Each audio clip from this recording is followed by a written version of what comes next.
This video is brought to you by Master Ficus. Master Ficus has an interesting channel on YouTube, and while I don't agree with all his opinions, mainly on Fallout, I actually thought it was an excellent show.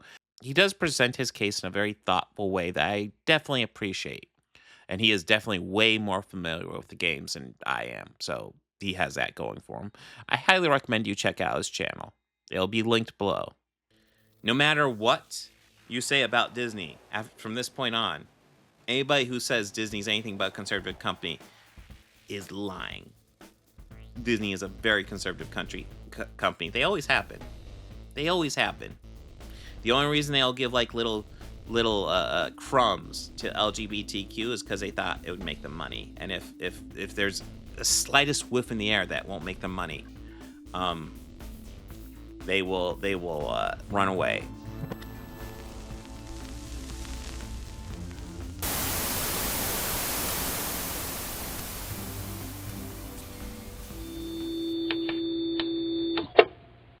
And that brings us to a little discussion that I was thinking would be good to talk about, which is a rainbow capitalism.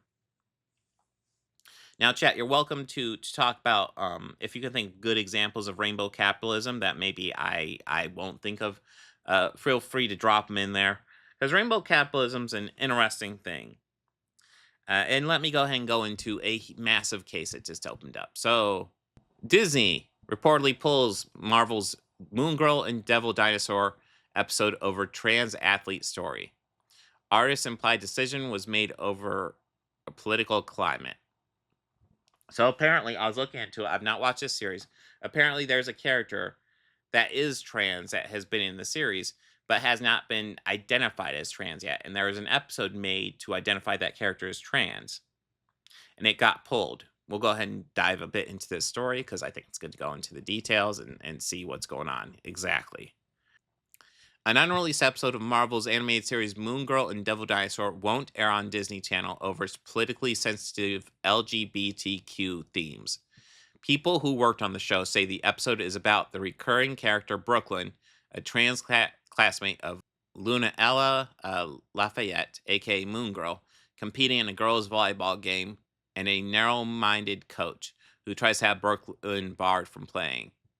Earlier in the episode, The Gatekeeper, Brooklyn recalls her time spent playing soccer in the darkness of me having to play on the boys' team. Brooklyn's comments about her athletic past are overheard by the opposing team's coach, Greer, played by Amy Sedaris, who tries to have the teenager disqualified from the game. But Brooklyn's coach, gym teacher Herbick, tells Greer Brooklyn is a girl and she's going to play. The episode then veers into supervillain territory as Greer uses a magical key to confine Brooklyn and her teammates and water girl Lunella in the girls' locker room. Brooklyn, who is voiced by India Moore, identifies as trans to her peers in the episode. I am trans. My very existence breaks Greer's rules. She tells her teammates before breaking down into tears. Brooklyn's trans identity is further communicated through imagery. Brooklyn wears pride-themed knee pads and has a trans is beautiful sticker on her water bottle. The episode's color palette is saturated in hues from the transgender flag. Its themes of prejudice, exclusion, and finding support through progressive allies are unmissable. Artists who work on Marvel's Moon Girl and Devil Dinosaur took to social media this week to lament that the episode has been shelved because of which party won the recent election, likely referring to Donald Trump winning the presidency. The Republicans garnered a majority in the U.S. House and Senate. Conservative politicians have campaigned to ban trans and non-binary athletes from competing in girls' and women's athletics in recent years. According to a source at Disney, the decision to hold the episode of Moon Girl and Devil Dinosaur was made more than a year ago. It was not based on the results of the recent U.S. election. The source said that in this case, the decision was based on this specific episode, not because the character being trans, but they said the episode is not specifically banned from airing, but being held, it's unclear if the episode will ever see an official release. I'm not going to lie, I don't believe them. I don't believe Disney at all. The source said that Disney is really proud of Moon Girl and Dinosaur, noting that its target age range is kids 6 to 12 and that the company is respectful that the role the parents play in discussions they have with their children. The Gatekeeper was one of a handful of episodes still to be aired as part of Moon Girl and Dinosaur, Devil Dinosaur Season 2. While the animated series was canceled earlier this year, Disney and Marvel still had about 10 episodes in the tank, though The Gatekeeper may never officially air. Uh, on Friday, the full completed episode was uploaded on YouTube unofficially. So it leaked, essentially. Marvel's Moon Girl and Devil Dinosaur debuted on Disney Channel in February 2023. The show, which also streams on Disney Plus, follows the adventures of 13-year-old prodigy Lunella Lafayette and her T-Rex sidekick, Devil Dinosaur. After Lunella accidentally brings Devil Dinosaur into present-day New York City, the duo works to protect her neighborhood from danger amid other hijinks. The show features voices of Diamond White as Lunella, Fred Tetziscore as Devil Dinosaur, Alfre Woodard as Lunella's grandmother, Mimi, and Lawrence Fishburne as Beyonder. I didn't know Lawrence Fishburne was Beyonder in that. That's kind of funny. So anyways, this is what rainbow capitalism is. Rainbow capitalism. So like everybody wants to talk about freaking Disney being a fucking leftist company. Disney is not a leftist company. Disney is a conservative company. The only reason they were including some of the LGBTQ stuff in some of their stuff, which let's break it down, wasn't that often. Not that often, but they're doing it occasionally because from their perspective, the political climate was lean towards allowing that. And now there's any evidence that the political climate may not be as welcome to that as they thought, they're starting to pull back.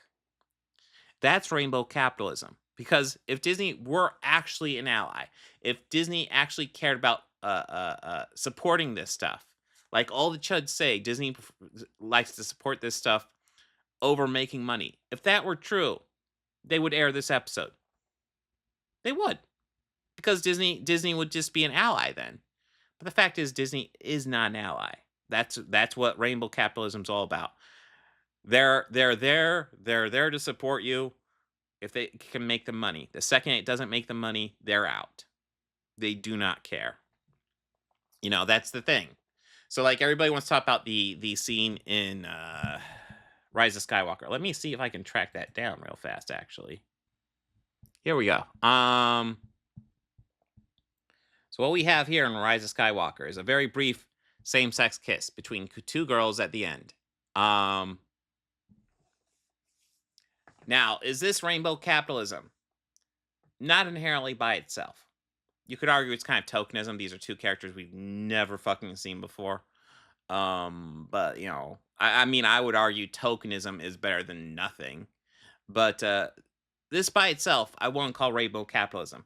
What makes this rainbow capitalism is the fact that this scene was included in the American version, but cut out in countries depending on, you know, how they accept essentially LGBTQ stuff in those other countries. That's rainbow capitalism. Essentially, Disney, like I said, Disney is a conservative company, and they're kind of a shitty company too. They are only essentially allies as long as it makes them money, which is why, and honestly, this is going to be something we're going to be seeing a lot of. I mean, Disney's probably going to be the most prominent example because Disney's got like a fucking microscope on them over this stuff. But we're going to be seeing lots of this stuff. Especially, you know, Disney's trying to say it has nothing to do with the election. Because of the election, we're going to be seeing lots of this stuff. Culturally, there will be a push away from LGBTQ rights. And I'm not saying that because I'm happy. I'm saying that because it's a fact. I'm actually quite upset because even though I do not identify under any of those, I do feel like people should have a right to live as they so choose. And part of the way that gets normalized in culture is, even though this is like a cutaway scene, like just little moments like this, just normalizing it. And the second it's not profitable, they're walking away. Very frustrating. And like I said, we're gonna get more of this. We're gonna get more of this, and it's important to call it out when it comes out. Like the Moon Girl and Devil Dinosaur. I know DJ had already done a video on this, but I just wanted to cover it as well because this is a key example of of the issues of rainbow capitalism. And yeah, and somebody brought up the Target thing. So Target, like a couple years ago, there was a yeah, Maestro's right. They're very similar. Yes. But yeah, the Target had that pride display, and they used to put it in the front of the store, and then like conservatives were getting pissed at it and doing threats to the employees, so they moved to the back of the store. Then there's part of me that's kind of like, well, threats to the employees, that's not cool. But another part of me is like, fuck that. Get some security guards up there. Fuck that. They can't. They can't assault employees. That is unacceptable. That's a fucking crime. Um, and the fact that like people are, and I mean that's part of the issue with let's face it, online this trying to think that, like the manosphere bubble, um red pill, all this shit has gotten really big, and it's captured a lot of guys, especially young white men. Although I'm sure there's middle-aged white men caught up in it. There's all. I mean, you could argue, there's women and minorities caught up in that bubble as well. But let's face it, it's primarily white men. It's primarily people who look like me who are caught up in it, and it's encouraged the worst behaviors in these people to get offended and act like trigger snowflakes just because they see like a pride flag or anything like that. And I don't even know if he's in the chat. I don't know if Low Watermark's in the chat, but like a couple weeks ago, DJ Eric had a conversation with Low Watermark, and Low Watermark towards the end of that conversation said that he had never met a trans person. And I'm gonna go ahead and say, um, he's almost certainly wrong. I guarantee you, he almost certainly has met a trans person. Almost everybody, unless you live completely isolated in your house, you've met a trans person, you've met a gay person, you've met almost all the walks of life. You met a gender queer person, you've met all this stuff. They may not have come out to you, but you've met people who fall under these banners. And all these rules and all these changes and all this stuff that's likely to come down now that Trump's president, now that we have hard right, insane MAGA people in a lot of positions of political power. It's a scary time to live in, and they might, frankly, start shitting on people's rights. I don't know how else to say it, but the fact is, shitting on people's rights to just live their life how they see fit. I would argue like a lot of these cases aren't even choices. And I would also argue even if they were choices, they should be allowed to make those choices. And it's something I find unbelievably frustrating. We're heading in dark times, and it's important to call out this shit when it happens. Disney Disney pulling this episode is bullshit. Not only that, I think it's insane because it's like even reading into it, learning that it's a trans athlete story. If you've learned the details about all the shit trans athletes get, and you almost all the time when there's like some sort of bullshit over a trans athlete and you actually do the research, you find out, oh, people are just being transphobic. That's what happens every fucking time you do research into like some big case of a trans athlete. It turns out just everything's actually pretty fair and reasonable, and some assholes just being a transphobe about it and explaining the fact the person's trans and kind of just being like, oh, they used to be a man, therefore they have an advantage over me. And then you look into the details, it's like, no, no, they fucking don't. You lost. Fucking cope. Um, it's content. It's content, rebel scum. He's asking Bob, serious question. Why do you think a lot of people online do this, trigger others and make them angry? Is it just they peaked in high school, or is it just more content? I mean, the mentality is definitely from high school. That is for sure. But like, to a degree, it's for content. Like a lot of the content creators, we look at are doing it just for clicks. They're feeding into this culture war for clicks. And then there's some people who believe in it, probably not a whole lot, but there are some people who believe in it, and then their fans believe in it. And that's the issue. Their fans are accepting this culture war garbage. And that's where it gets really fucking frustrating. Um, so no matter what you say about Disney from this point on, anybody who says Disney's anything but a conservative company is lying. Disney is a very conservative company. They always have been. They always have been. The only reason they'll give like little crumbs to LGBTQ is because they thought it would make them money. And if there's a slightest whiff in the air that won't make them money, um, they will run away. And like this episode of Moon Girl and Devil Dinosaur sound like something it was targeted for kids, and it's good for kids early on to get used to the idea that like they might have classmates. Because let's face it, there's a good chance they probably do. There's a good chance they do have trans classmates, and that should be treated like something that's just normal. That's kind of standard. And I think it's good that the episode leaked, but I still think it should be officially released. And the fact that Disney pulled it shows where they really lie. Shows what they're really all about. Grand Theft Auto bots bring up an excellent point. They know a lot of people struggling to succeed in this society and exploit the rage of their failure to distract them from the real sources of the clicks, to get clicks and lead to ad revenue. God, that is such a fucking excellent point. So yes, our society kind of fucking sucks. It's like if you want to look at how people did economically, the best people did economically in this country was shortly after World War II. Everybody could get that house, that white picket fence, the whole jazz.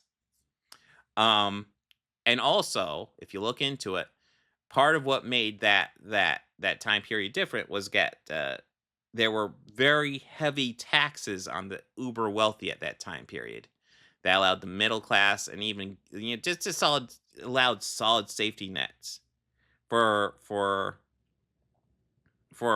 people who weren't the uber wealthy.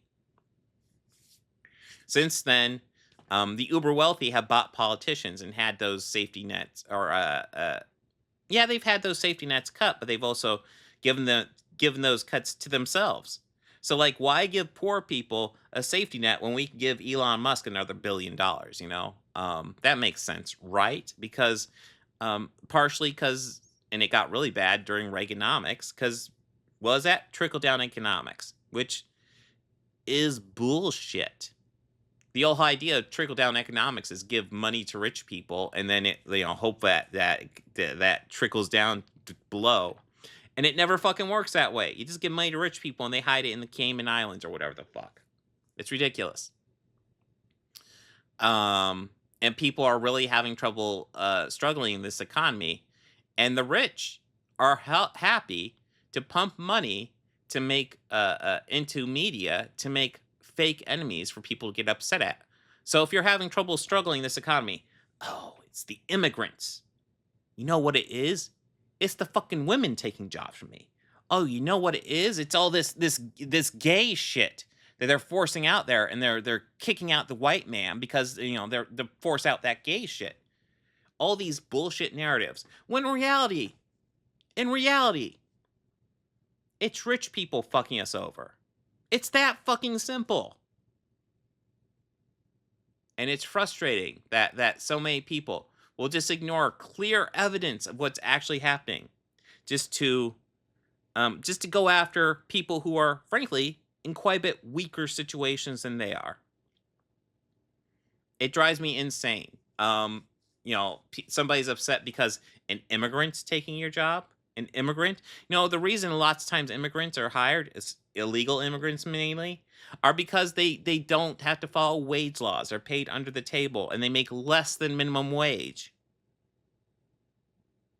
I would say the solution to that is require people to pay minimum wage to people, no matter what their legal status is. And if you're caught not paying minimum wage to people, then that's, there's got to be like some sort of penalty for that.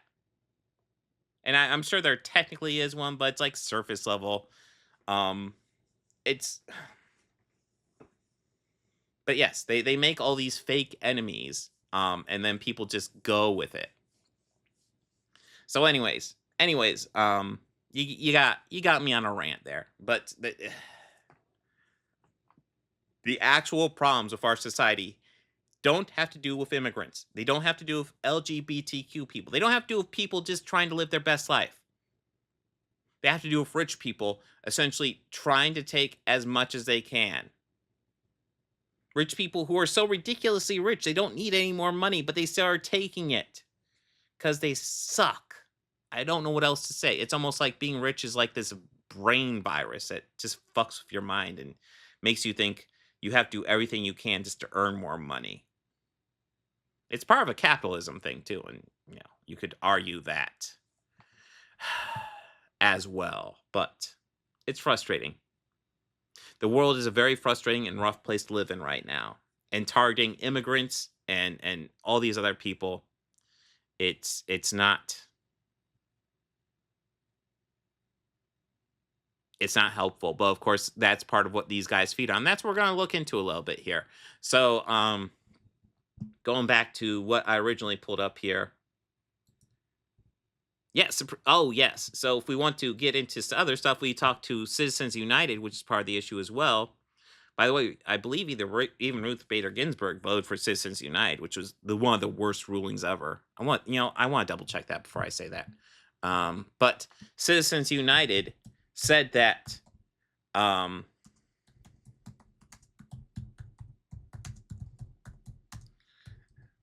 companies are people. Companies are people. So they have free speech rights, which means that and it's also ruled that speech can be money. Let me see who voted for it. Okay, Ruth Bader Ginsburg voted against it. Okay, that made more sense. Okay, but yeah, I remember, like, I have a memory of her voting for shitty stuff, but it wasn't Citizens United for sure. Okay, that makes way more sense. But yeah, essentially, the ruling was the Supreme Court said that corporations are people, meaning they have First Amendment rights. They have, and that it also essentially ruled that money counts as free speech. So, like, a corporation with a shit ton of money can bribe somebody, and that's just free speech, guys. That's just free speech.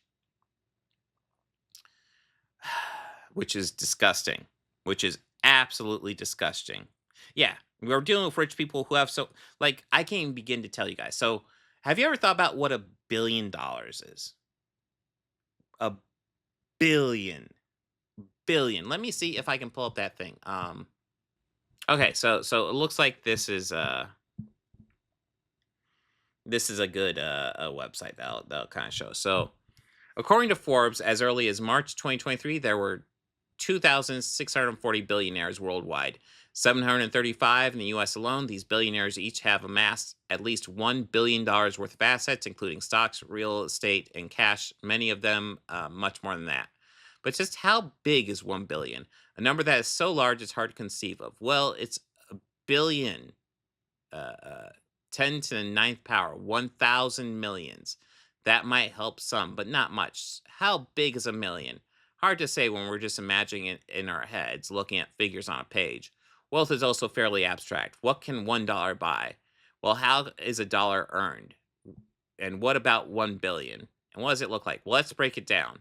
This is 1 pixel. Can you see it? So imagine that pixel is $1. And yeah, so there's a little circle here. You can kind of see it here. So there's 1 pixel here. You can barely see it. And then here we have a bigger brick. So this is 1,000 pixels. So that'd be 1,000. That represents $1,000 there. And then here's 1,000,000 pixels. So this big old thing represents $1 million. And so we scroll. Well, that's pretty fucking big, right? It's pretty fucking big. And what's next? Getting pretty big. You probably had to scroll a bit. Well, get ready for more scrolling because this is what 1 billion pixels looks like. Each tiny pixel represents a number between each tiny pixel represents a number between 1 and 1 billion because number 1 billion is so vast, even a straightforward visual representation can be hard to grasp. So some specific numbers are highlighted along the way tied to real world measures to help keep you grounded as you go. So here we go. So going to 1 billion, 1 billion, 1.5 million, 2 million, 2.5 million, 3 million, 3.5, 4. No, we're just gonna have to scroll for a little bit.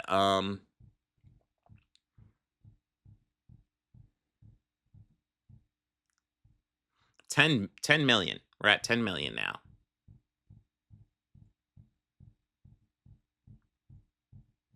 In fact, this is gonna take a while. So in fact, I might have to grab the mouse to really kind of probe through here.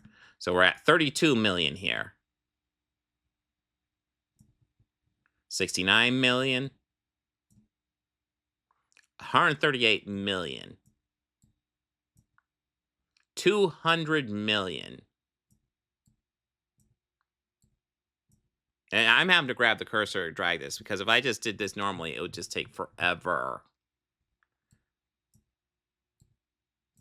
Well, I don't want to skip through too much of it, Grand Theft Auto Bot, because that's kind of the point. The point is, um, you couldn't even fathom how much money $1 billion is. And now we have people with multiple billions of dollars. So we're almost halfway through, dragging this thing along. Yeah, we're at 500 million now. I mean, just having 1,000, like, remember that little brick? Wouldn't it be nice to have $1,000? That was that little brick. This is $1 billion. This is a fucking $1 billion that we're trying to go through right now.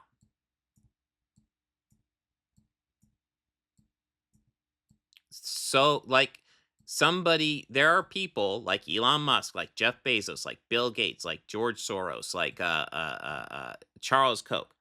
There are people with multiple billions of dollars. They have multiple of these. In fact, Elon Musk is on path to become the world's first trillionaire. To give you an idea, what a trillionaire is 1,000 of these. 1,000 of these that I haven't even scrolled through yet. We're almost there. 800 million.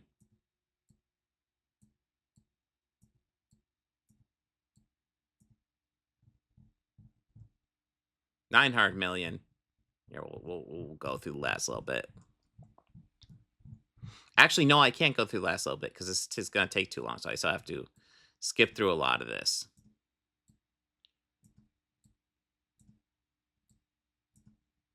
All right, we're almost to the end now.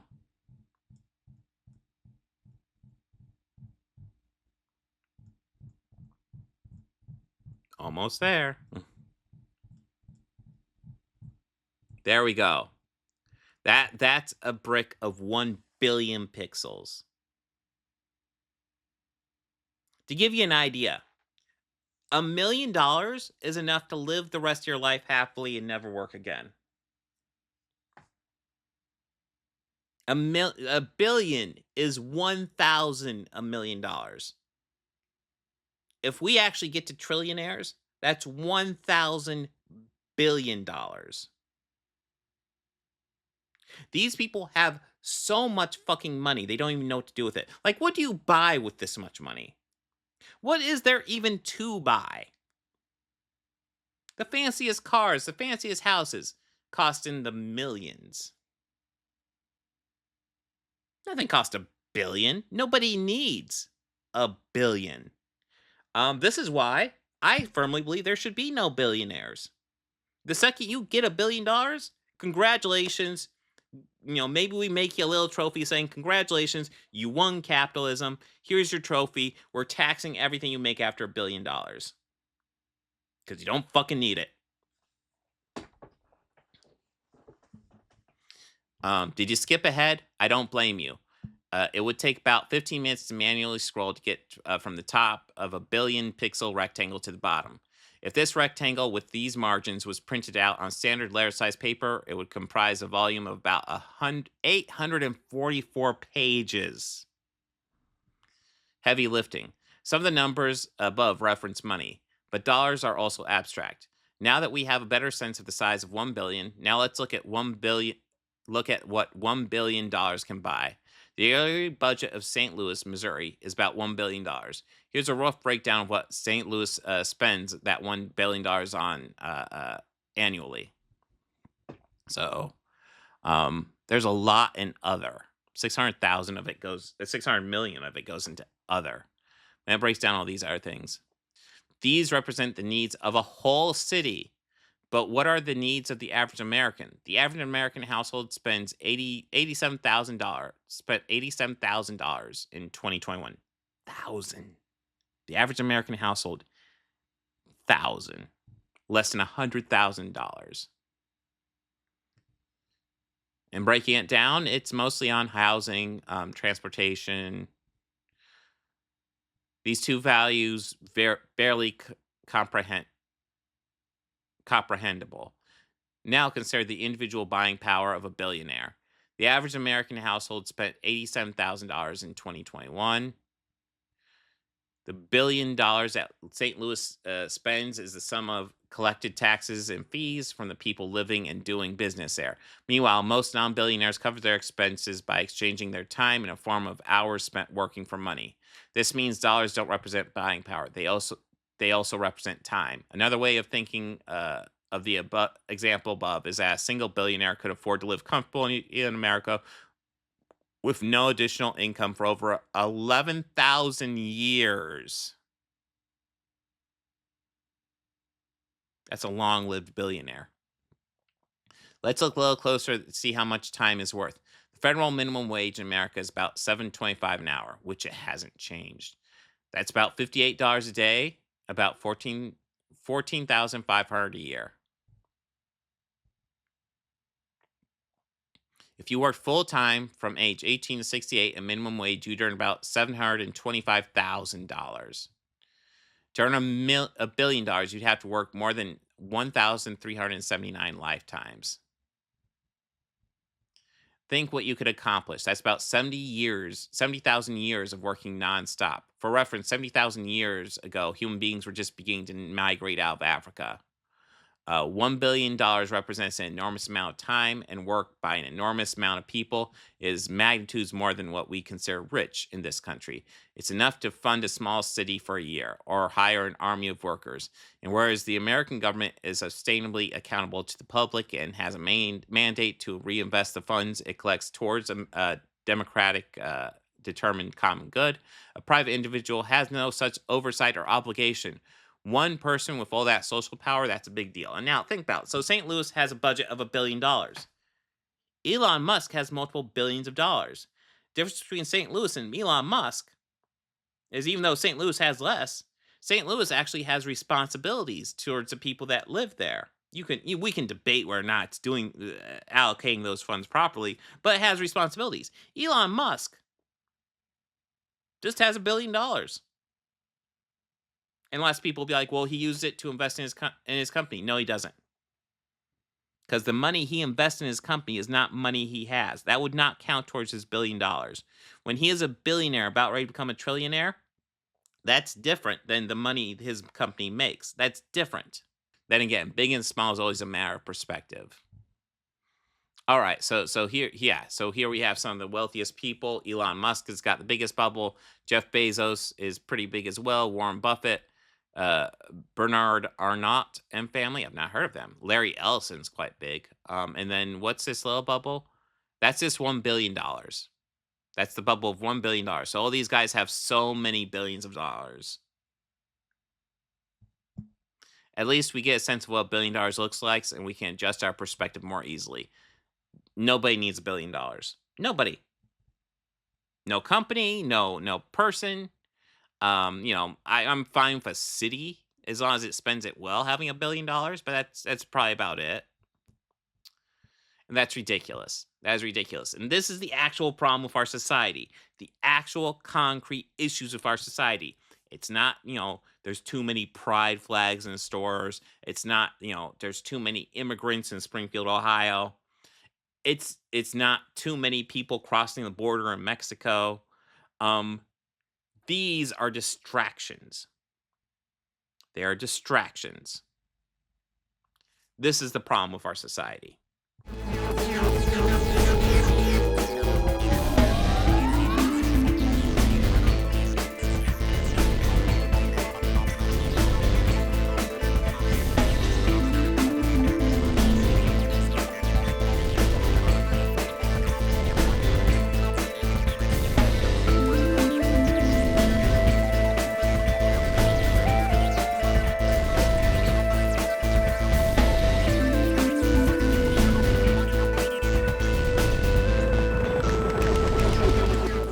books, records, films, these things matter.